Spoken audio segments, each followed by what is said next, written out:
Welcome to the CFA Level 1 presentation on understanding the balance sheet.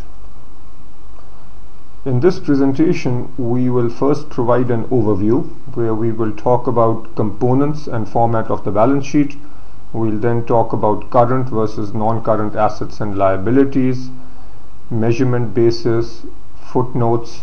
Then we'll talk about different kinds of assets, current and non-current, as well as dealing with financial assets. We'll then move on to liabilities and equity. After a brief overview of different kinds of liabilities, we will talk about different types of equity, and specifically we will cover exactly what minority interest means and other comprehensive income means in the context of equity. This presentation will be concluded with an overview of ratio analysis using the balance sheet. The balance sheet discloses what an entity owns and owes at a specific point in time. It is also referred to as the statement of financial position. The financial position of an entity is described in terms of assets, liabilities, and equity. So this statement over here at a specific point in time can be contrasted with the income statement.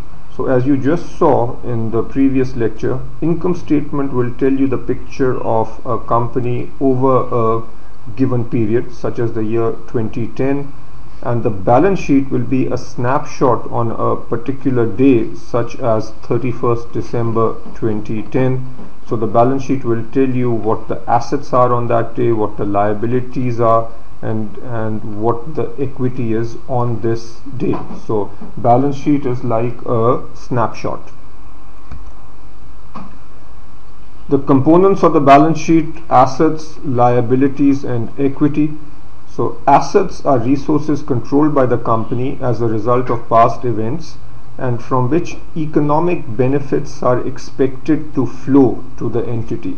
So anything from which the company expects some benefit in the future is called an asset, and typical assets on a balance sheet would be cash and cash equivalents, inventory, trade and other receivables. Sometimes you see this referred to as accounts receivable, prepaid expenses, financial assets, property, plant and equipment, investment property, intangible assets, assets held for sale, and we will be talking about these in a lot more detail during this course. Liabilities represent obligations of a company arising from past events, the settlements of which are expected to result in an outflow of economic benefits from the entity. So essentially any obligations, any future obligations are written as liabilities. Typical liabilities disclosed on the balance sheet are bank borrowings, notes payable, trade and other payables, provisions, unearned revenues, financial liabilities, accrued liabilities, and deferred tax liabilities. Here again, don't worry if you don't understand terms like deferred tax liabilities and so on. We will see these in detail later. Equity is determined by subtracting the liabilities from the assets of a company, commonly known as shareholders' equity or owner's equity. So equity basically is the total assets of the firm minus the liabilities gives us equity. You'll notice throughout this reading that, or actually throughout this topic on financial reporting and analysis, that there's a lot of detail on defining assets. There is detail on defining liabilities in terms of how to measure them and so on. Equity then is simply the difference between the two. So there is not too much detail on measuring equity, because equity is just what remains when we do assets minus liabilities. The format of the balance sheet. The balance sheet should distinguish between major categories of assets and liabilities. Two common formats: a report format and an account format. In a report format, all the components, the different kinds of assets and then liabilities are listed in a single column. So you will have all your assets and then liabilities and then equity. In an account format, this is more traditional. We basically follow general ledger accounts with assets on the left and liabilities and equities at the right of a central dividing line.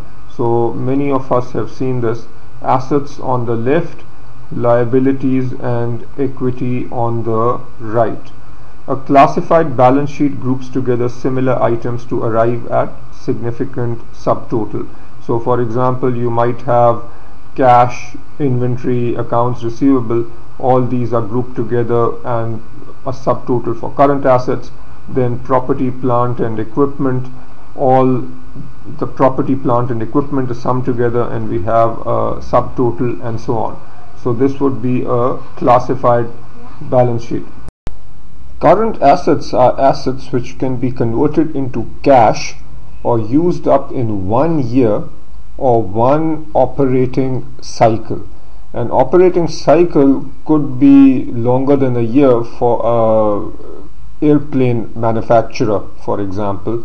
And what we mean by an operating cycle is the time from which we buy raw material to the time that we collect cash, or till the time that we sell. So this is our operating cycle. Current liabilities are obligations which will be settled in 1 year or one operating cycle. Excess of current assets over current liabilities is called working capital. So working capital is simply our current assets minus current liabilities. High working capital means that we have a lot of current assets, a lot of money tied up in our current assets relative to our immediate obligations, and this would imply an inefficient use of funds. Low working capital would mean potential liquidity problems.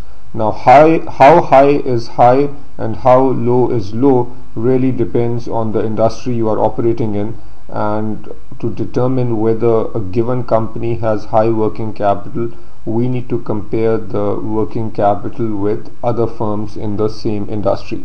More on this later. Non-current assets are assets which are not converted into cash or used up within 1 year or one operating cycle. Non-current liabilities are obligations which are not settled in 1 year or one operating cycle. IFRS requires non-current / current format unless a liquidity based presentation is more relevant. The exception applies: all assets and liabilities shall be presented broadly in order of liquidity. So this means that whenever we present a balance sheet, the typical way of presenting it is to show our current assets versus fixed or long-term assets separately, and then current liabilities and long-term liabilities separately. So in general, this is what's required. The exception is for, say, the banking industry.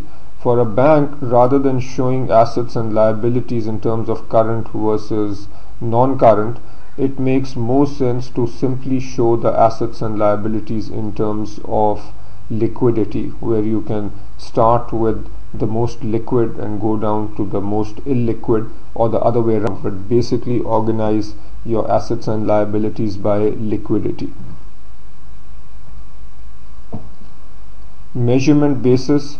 Balance sheet contains a mixture of fair value costs and historical costs.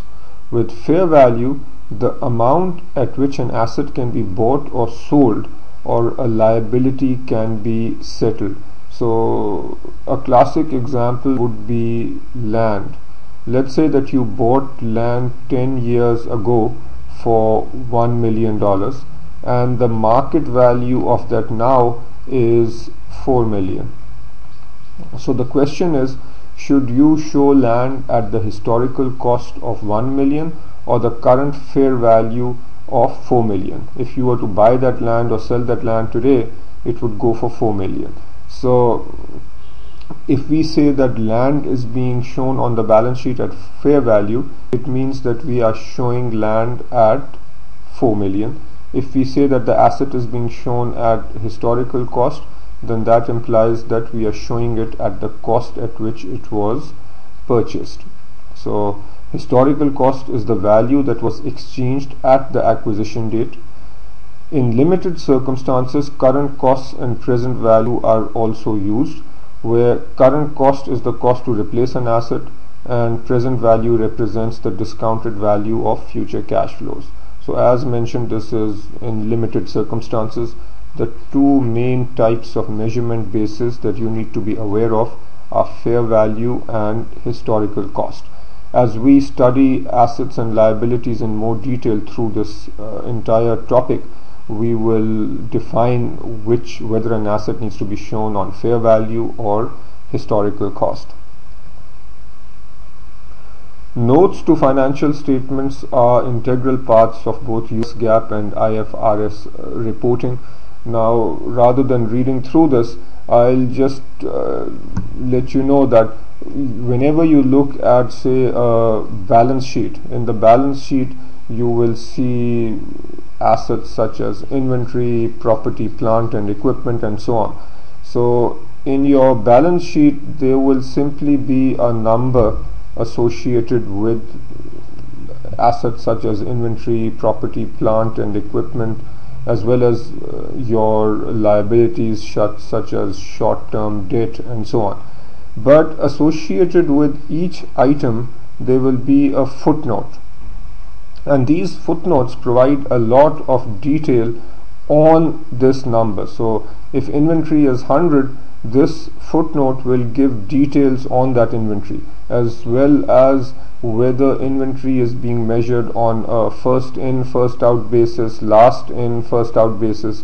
We'll see this information in more detail later, but the core point is that the details associated with items on the balance sheet are shown in the footnotes, and hence for an analyst to truly understand the financial picture of a company, it is absolutely essential to study the footnotes in a lot of detail.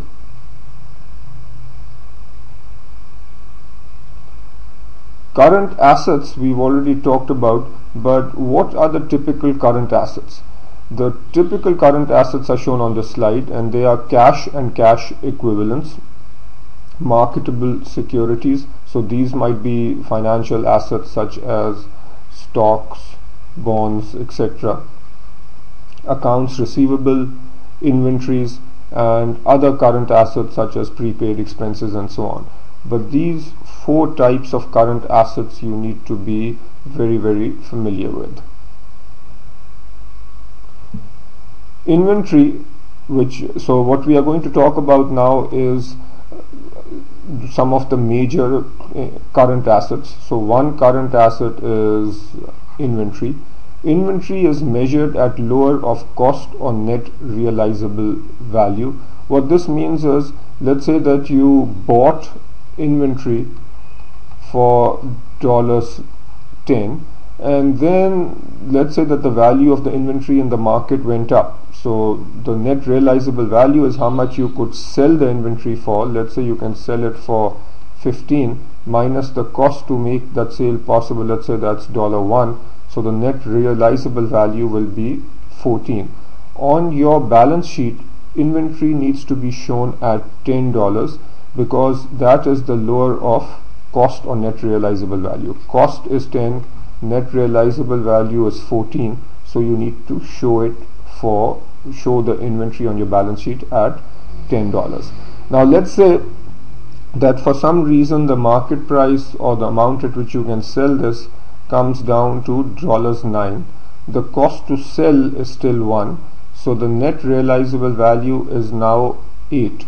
If this is the case, then now on your balance sheet you have to show inventory at 8. So that's what this statement means. Alternative techniques can only be used if resulting valuation approximates cost. So some organizations use a method called standard costing, where we assign a predetermined cost to goods produced, or a retail method where we simply say cost is equal to the retail selling price minus some standardized gross margin. So as mentioned, this technique can only be used, or these potential techniques can only be used if resulting valuation approximates the actual cost. There is a whole reading on inventory later on, so we will study this in more detail later. Tangible assets are long-term assets with physical substance and are hence called tangible assets. Sometimes these are also called fixed assets. They are reported in the balance sheet at historical cost less accumulated depreciation. So historical cost is the original cost that you paid for, let's say, a given piece of equipment, and all cost necessary to get the asset ready for use. So if you paid 10 million for a large piece of equipment and another 1 million to install it and set it up, this will be shown on your balance sheet initially at 11 million. And then every year you depreciate. Let's say that this asset will last 11 years and will have zero value at the end of 11 years. You will depreciate 1 million every year, assuming the straight line method. We'll talk about depreciation and fixed assets again in a lot more detail later. But just to give you an idea, at the end of year 1, if we've depreciated 1 million, then we will show the asset, the book value of the asset will be 10 million. 2 years later, the book value of the asset will be further reduced by 1 million down to 9 million, and so on. Land typically is not depreciated because it is classified as an investment asset. Intangible assets are acquired singly, and rights or privileges have finite benefit periods. So with intangible assets we have two types: identifiable and unidentifiable. Identifiable assets are acquired singly, and rights or privileges have finite benefit period.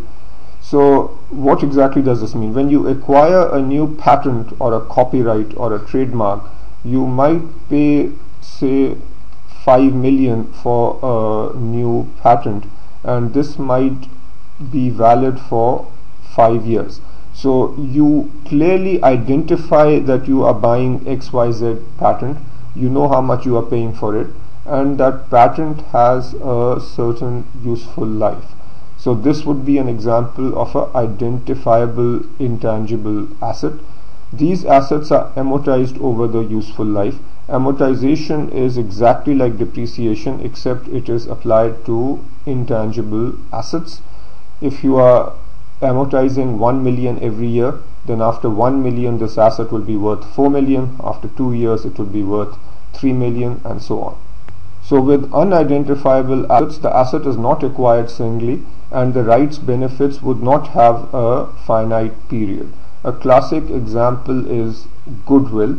So when you buy a company, goodwill is the excess of purchase price over the fair value of identifiable assets and liabilities. So if the fair value of identifiable assets and liabilities is 10 million and you pay 12 million for a business, then the goodwill is 12 million minus 10 million, which is 2 million. Now notice that that 2 million worth of goodwill you cannot buy separately. So to get that goodwill you need to pay the entire 12 million for the business, and since it's not identifiable it cannot be amortized. However, periodically, and this would be at least a year, you need to test for impairment. You need to check whether that extra 2 million that you paid for goodwill, whether that still holds, and this will be covered in detail when we do the reading on long-lived assets. For intangible assets that are purchased, we use historical cost less amortization. For intangible assets that are developed internally. So you, for example, develop a patent internally. The legal costs can be capitalized. So let's say you spend 1 million on legal fees. So that is the fee given to lawyers, the fee for registration, etc., to register this patent. That can be shown as an asset. According to US GAAP, all other expenses related to this patent have to be expensed. So if you spend $3 million on this patent, other than the legal fee, this 3 million has to be shown as an expense in the income statement for the year where this patent was being developed. According to IFRS, any research related work that you do for this patent can be or should be expensed, whereas development costs, so actually building prototypes related to this patent or development work, this can be capitalized. Again, more detail on this later. Under both US GAAP and IFRS, some expenses must be expensed. When we say expensed over here, again this distinction between expensing and capitalizing we will see in detail later, but very briefly, by expense we mean we show it in the income statement for a given year. So any training costs, startup costs, administrative costs, advertising, relocation, etc. So all these costs must be expensed, which means they must be shown as expenses in the income statement. Financial instruments. Financial instruments are found both on asset and liability side of the balance sheet. When we talk about a financial asset, this includes investment securities such as stocks and bonds, derivatives, loans, receivables, etc. Financial liabilities include derivatives, notes payable, bonds payable. Derivatives, which we will talk about in detail when we cover derivatives, are instruments whose values are based on some underlying factor. And just understand this terminology for now. Mark to market is the process whereby the value of most trading assets and liabilities are adjusted to current fair value. So let's say that you bought a stock for $10 and today that stock trades at $11. So on your balance sheet, that asset needs to be shown at $11, and this process of showing the price showing a value equal to current market price is called marking to market or mark to market. Marketable investment securities are classified as either held to maturity, trading securities, and available for sale. This is important, and essentially what this means is, say you buy a corporate bond. That bond would either be classified as held to maturity, trading, or available for sale. How you classify depends on your intention. If you buy a security such as a bond where you intend to hold the bond till maturity, then you will classify this as held to maturity or HTM. If you plan to sell this when the price is right, so you are simply waiting for interest rates to go down so the price of the bond goes up and then you plan to sell it, or if you own shares which you will sell when the market goes up, then these would classify as trading securities. And if you are not sure, or you don't plan to trade immediately but you plan to sell at some point before the security reaches maturity, then classify it as available for sale or AFS.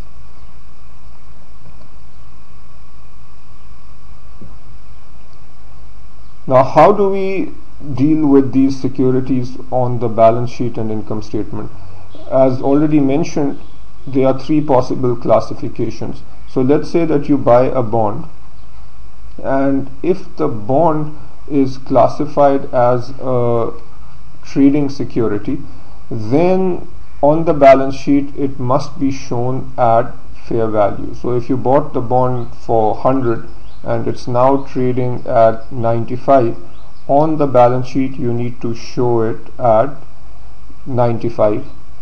Any dividends, in this case since it's a bond you will be receiving interest. Had you purchased a stock, then you would be recording dividends. But let's say that this is a 5% bond, which means you get $5 every year. So that $5 needs to be shown on the income statement as interest income. You need to show any realized as well as unrealized gains and losses. So in this case, let's say that the price went down, but you did not sell the bond yet. So $5 is unrealized gain. Unrealized gains and losses are the gains and losses that happen which have not been realized. So this means that you've not sold the bond. Had you sold the bond, then the loss in this case would have been realized. The point being that for trading securities, even unrealized gains and losses are shown on the income statement. For trading securities, this other comprehensive income is not applicable. Had you classified the bond as available for sale, then on the balance sheet you would still show it at fair value. So in my example, you would show the bond at 95. Income, so the interest of $5 would be shown. And now here is the difference between AFS and trading. You only show realized gains and losses on the income statement. In this case, since we have not sold the bond, we did not have any realized loss, so there will be nothing over here. However, the unrealized gains and losses, which in our case is -5, will be shown under other comprehensive income. Now the third category is held to maturity. Here on the balance sheet you show your bond at amortized cost. We will understand this concept of amortized cost later when we deal with bonds and when we deal with fixed income securities. But for now, let's just say that this is approximately equal to historical cost. Say you bought the bond for 100, then with this held to maturity classification, the bond will be shown at 100 on your balance sheet. On the income statement, we show the interest and any realized gains and losses. Interest was $5. There is no realized gain or loss because we've not sold the bond, and that is it. Since we are planning to hold the bond to maturity, we do not record any unrealized gains and losses. Let's do this problem now. IFT Corporation purchases a 10% bond for $100,000 at the beginning of the year. Interest rates have recently increased and the market value of the bond has declined by $2,000. What is the impact on the financial statements under each classification? What I want you to do now is pause the video and fill in this table. Okay, welcome back. So if this is a trading security, this is the first classification, what do? On the balance sheet, recall, we need to show this at fair value. The bond was purchased for 100,000. The value has gone down by 2,000. So on the balance sheet, you need to show 98,000. On the income statement, for a trading security, the first thing that we show is the interest income. 10% of 100,000 would be 10,000. Plus, since this is a trading security, we also need to show unrealized gains and losses. In this case, we have an unrealized loss of 2,000. So overall, we have an impact of 8,000 on the income statement. Other comprehensive income is not applicable over here. Had this bond been classified as available for sale or AFS, Then again on the balance sheet we need to show this at fair value, which would be 98,000. On the income statement, remember, we show the interest, which is 10,000. We do not show unrealized gains and losses on the income statement. So overall impact on the income statement is to show an income of 10,000. However, that unrealized loss of 2,000 is shown under other comprehensive income. Had this bond been classified as held to maturity, on the balance sheet we show the historical cost, which is 100,000. On the income statement we show our interest income, which is 10,000, and since we plan to hold this till maturity, we show nothing. We do not even mention the unrealized loss.